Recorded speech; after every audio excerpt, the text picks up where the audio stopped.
Iran మీద అయితే దాడి తప్పని పరిస్థితే ఉంది. క్రమంగా అమెరికా మరికొన్ని ఫైటర్ జెట్లని ఇజ్రాయెల్‌కి చేర్చుకొస్తుంది.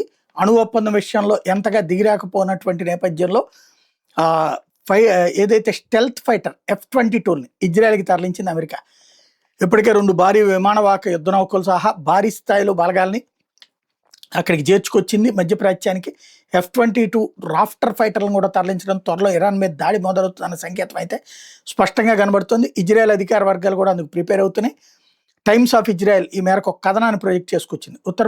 ఇది బ్రిటన్లో ఉన్నటువంటి లాకెన్ హీత్ ఎయిర్ బేస్లోని ఈ ఫైటర్లను ఇరాన్కి సమీపంలోకి అందుబాటులో ఉండేలా ఇజ్రాయెల్కి తరలించినట్టు చెప్పుకొచ్చింది. F-22 రాఫ్టర్లు ప్రపంచంలోని అత్యాధునికమైనవి. శత్రు దేశాల నిఘాకి రాడార్లకు దొరకకుండా చొరబడి క్షిపణి రక్షక వ్యవస్థలు, రాడార్ వ్యవస్థలను ధ్వంసం చేయగలిగినటువంటి సామర్థ్యం వీటి సొంతం.